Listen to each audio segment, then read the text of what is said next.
Hey guys, AuspiciousAussie here, and welcome to episode 17 of my New York City Wrestling series for TEW 2016.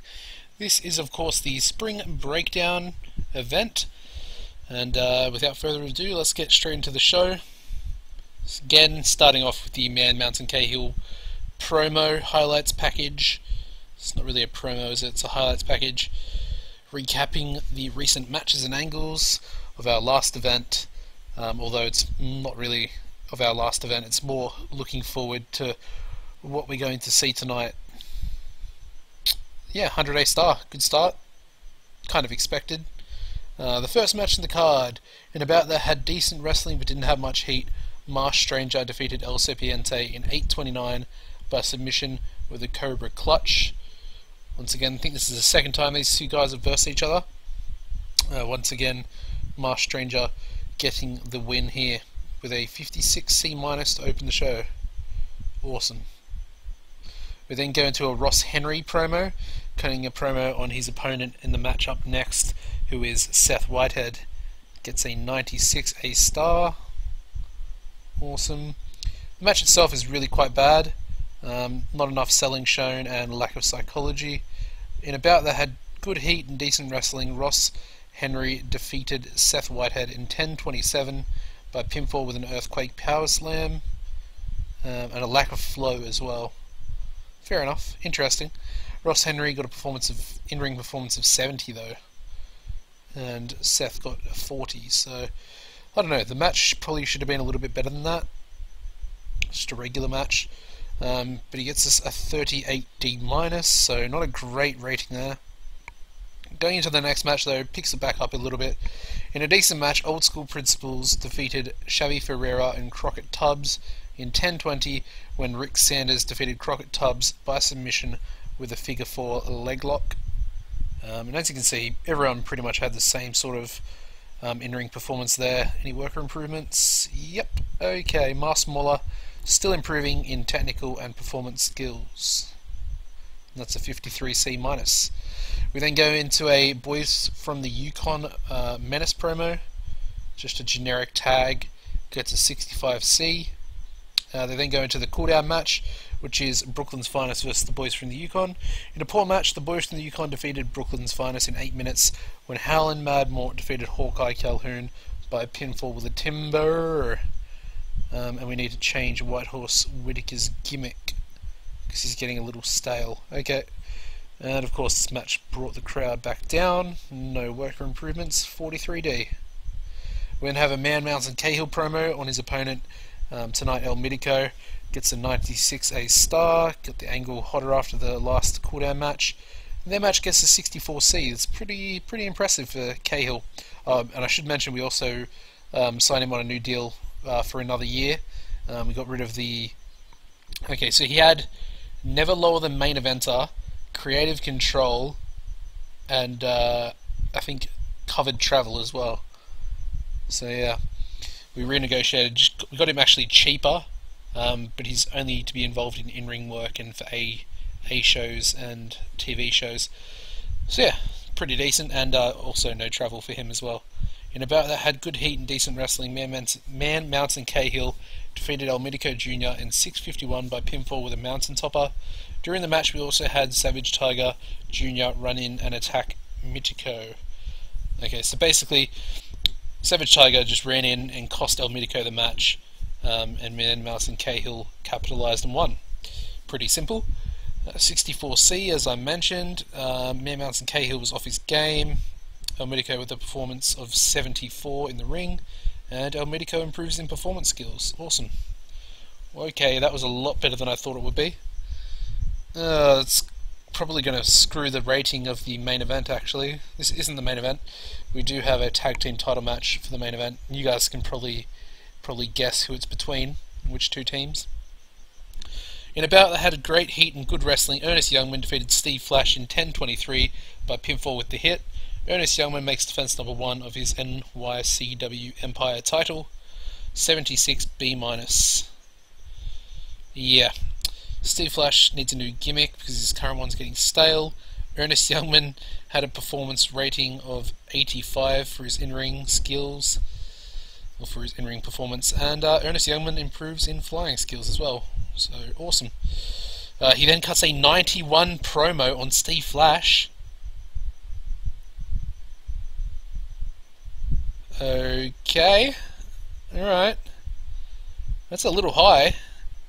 It's got good entertainment skills, but I'll take it. 91A. Awesome. Yeah, the main event doesn't do too good. A little bit lower than that match. In a bout that had good wrestling and decent reaction from the crowd, the American Cobras defeated the Ring Generals in 13 minutes and 26 seconds when Marvel Malloy defeated Marv Statler by pinfall with the Cobra Strike. The American Cobras make defense number 2 of their NYCW Tag Team titles. Storm, the outstanding, well, not outstanding, but the highest performer in the ring here today for this match. And that gets us a 73B- for our main event to end the show. And we get a 64C rating overall for the event. It's a pretty decent rating. We've of course got to go with Steve Flash. And I don't know, actually, not Steve Flash. We'll do El Mitico because he got like a 75. Ernest, of course, because he got an 85, and he's just absolutely amazing. And I think we'll go with Storm as well. Storm Spillane. Cool. Okay. Tell these guys that they're awesome. And then we'll have a look at a few people's popularity after that event. So I want to check out Ernest after that 91 promo on Steve Flash. That was pretty crazy. This kind of came out of nowhere.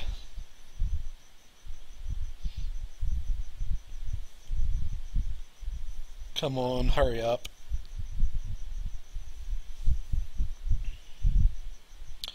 Okay, we've also got an email here. El Serpiente, okay, so CILL. And yeah, Nicholas Lopez has signed with EMLL, which is interesting. Just a pay per appearance deal. Still the, yeah, I'll go through the titles actually. Our title is crazy. Okay, it's gone up to 100 A-star title prestige. It was at 95 when he won it, just after he won it off Bulldozer. Okay, so there you go. I mean, its lowest point was 72 when Honest Frank had it, and then it got back up. I think that was when Bulldozer won it. Slowly started going up, 78 to 80, and then to 85, where it plateaued for a little bit, and then jumped up to 90. I think that was with the what match was it? We had a really good match. I can't remember. But yeah, got up to a 90. Then Ernest won it, popped up another 5 prestige points to 95 A-star, and now it's 100. Yeah, that's awesome. That is really awesome. The tag team titles are 71C+, as you'd expect. And yeah, the Tri-State Regional is also 71C+ now as well. Very happy with that, very happy indeed. And we've got 3 defenses there for Savage Tiger, 2 defenses for the American Cobras, the King of New York title. Hopefully that goes up in prestige next time we defend it in August. And yeah, Ernest finally gets, well, not finally, but he actually gets his first defense a month after winning the title. Well, actually it's kind of like a month and it's probably like 5 weeks. 34 popularity, 33 importance. I think they're the same, I believe. Yeah. Okay. Should go up next month, I believe. I think it's because I changed the dates and we did actually go 5 weeks without having a show. What else? What else should we check? I was going to check people's popularity. So let's have a look at El Mitico first of all. Okay, 49 D+, up, definitely. Yeah, that's up 8 points, sorry, if I can count. Up 8 points, so he's nearly at a C-, that's really good, coming after his loss against Cahill. Have a look at Dean Wardorf, hopefully they won't hurt in their popularity. 42, that's up, that's awesome. Really happy with that. Who else do we have? El Serpiente. I do want to push this guy in the future. So he's up to 23, I think that's, yeah, it's up 2 points, good stuff. Have a look at good old Ernest. 71, I think that's the same. Oh no, up 2 points, okay, good stuff, good stuff. Makes me happy. check Man, Mountain, Cahill out. I think that's...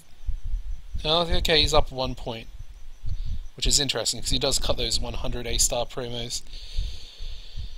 You'd kind of expect him to get a bit more popularity. So 41D for Dean Waldorf. Is that Dean or is that Marv? That might be Marv, yeah.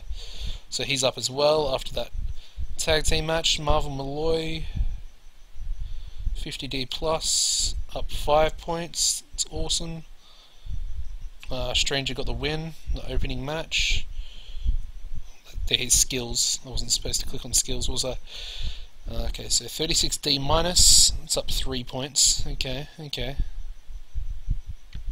Ross. Has he gone up anything? Okay, he's gone up 1 more point. 76 now. Awesome. Savage Tiger didn't actually have a match, but he did get involved, but he hasn't gone up because I don't think you can can go up by doing that. Have a look at Seth Whitehead. I've never really looked at his popularity before. Is that a 24E? Up 3 points. It's okay. Storm Spillane is at a 47D, which is up 7 points. He didn't even actually get the win there either. Chevy Ferreira. Yeah, his psychology's coming along a little bit.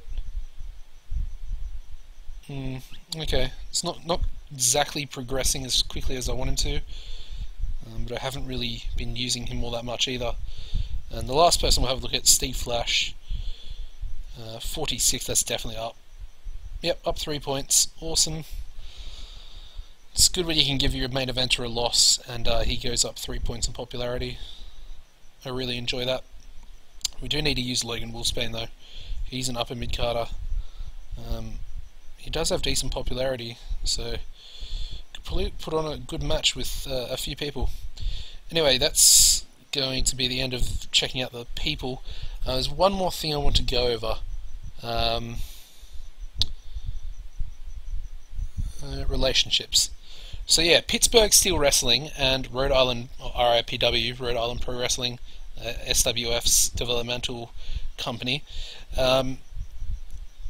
Yeah, they're both hostile against me now, which is weird. But I think they've both been putting on shows in the tri-state region, so I think that's kind of to be expected. As far as relationships, I might go with a couple of working agreements with a few people.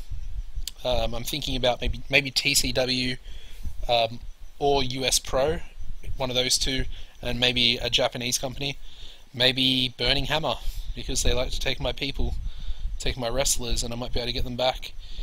But once again, we're still losing money, which is pretty disappointing. I'm not going to lie. I'm quite upset that we're no longer making money. And I mean, I haven't actually done anything wrong per se. I haven't done anything wrong. It's just the sponsorship money from the updates has changed, so that sucks. But I mean, I guess that's kind of the way it's supposed to be. Anyways, guys, that's going to wrap this episode up. I hope you have enjoyed it. Drop a like if you did. If you're a new viewer or you're not subscribed to me, make sure you do that, and that'll keep you up to date with all these episodes coming out in the future. And yeah, apart from that, guys, take it easy, and goodbye.